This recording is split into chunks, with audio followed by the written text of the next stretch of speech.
This is lesson 1.3 of our Pre-Calc 12 class. Unit 1 is called Functions and Transformations. Lesson 3 is called Evaluating Functions with Function Notation. In this lesson, we're going to talk about how to evaluate a function using function notation. And we're going to work through the lens of understanding x to be a set of all inputs that make up what we call the domain. And f of x, the output, we understand f of x as the output that makes up what we call the range. Alright, so in algebra, in the past we've used the letter x for just representing some numerical value. But now that we're in pre-calc, we're going to talk about function notation, which means letters like f are going to also represent not just a number or a set of numbers, but a function or some kind of expression. The way we write function notation looks like f and then like parentheses around an x. The f could be any letter, the x could be any letter, but usually default is f for the function letter and x for the input or the algebraic letter. And how you would say this is f of x, or if I had equals y, f of x equals y, I guess. But and oftentimes this f of x in an equation replaces where the y would go. And so again, x is the set of numerical values that we can put into this function. F of x, the whole thing together, is the set of numerical values that we can produce or get out of this function, the output or the range. So that's that. Here's some examples. Linear and a quadratic example. If I have f of x as being defined as taking our input, multiplying it by 5, and then subtracting 3. And then I have g of x. G is a function where our input is squared, then multiplied by 3, and then we subtract 2 times the input, and then we add 5. I could perform all of these operations. So f of 3 means we're taking 3 as our input for f of x. G of negative 1 means we're taking our g of x function and using negative 1 as our input, and so on. And if we do that, we can come up with the following calculations. So f of 3 would be 12, g of negative 1 would be 10, or 3 times negative 1 squared minus 2 times negative 1 plus 2. Do the calculations, we get 10, and so on. So take a moment. Here's the bell. Take a moment, look through those.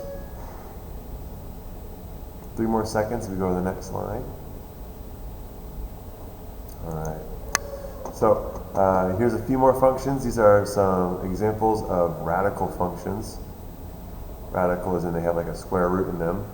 So now f of x is defined as the square root of our input plus 9, and g of x is defined as the square root of our input plus 45. And so then if we're given a bunch of different functions to evaluate, we're given different inputs, we have to decide, all right, which function are we putting in, the f function or the g function, and then perform the given calculation. For my class, I don't really care to see decimal answers, mostly because I don't ask you to use a calculator on quizzes, or I don't allow them. So you see stuff like the square root of 3 plus 9 is a final answer, or the square root of 5 plus 9. What I do like to see are radical answers that are fully simplified. So on a quiz question, I'll commonly ask, give me the answer fully simplified. So if the question is, evaluate g of negative 1, and here's our function for g, then you will get the square root of 44. Well, the square root of 44 can be simplified, because that's 4 times 11, and the square root of 4 is 2. So 2 root 11 would be our fully simplified answer for g of negative 1. We have similar stuff on g of 0. We can simplify the radical. G of 7, we can simplify the radical. G of 1, we have a radical that cannot be simplified, so we just leave it. And then g of 3, of course. F of negative 4, we have a negative radicand. The square root of negative 4.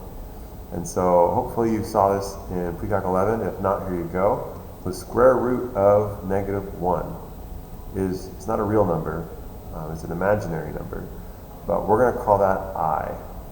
And so if I have the square root of 4 plus 9, well, the square root of 4 is the square root of 1 times the square root of 4.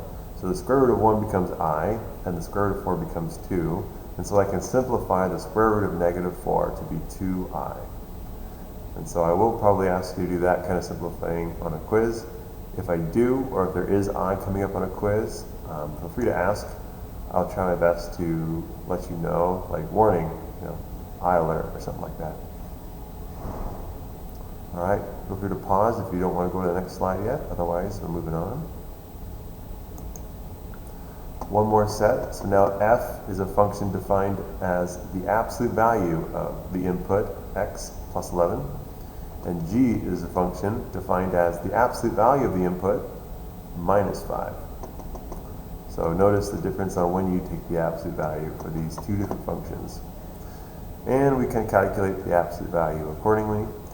Notice if you're new to absolute value means the distance a number is on the number line from 0. So any positive number, absolute value of 3, for example, it's just 3, because the number 3 is 3 numbers away from 0 on the number line. The negative numbers are the ones that change. So if I say the absolute value, like in g of negative 1, the absolute value of negative 1 means how far away is negative 1 from 0 on the number line. Well, if those two numbers, 0 and negative 1, have a distance of 1 between them.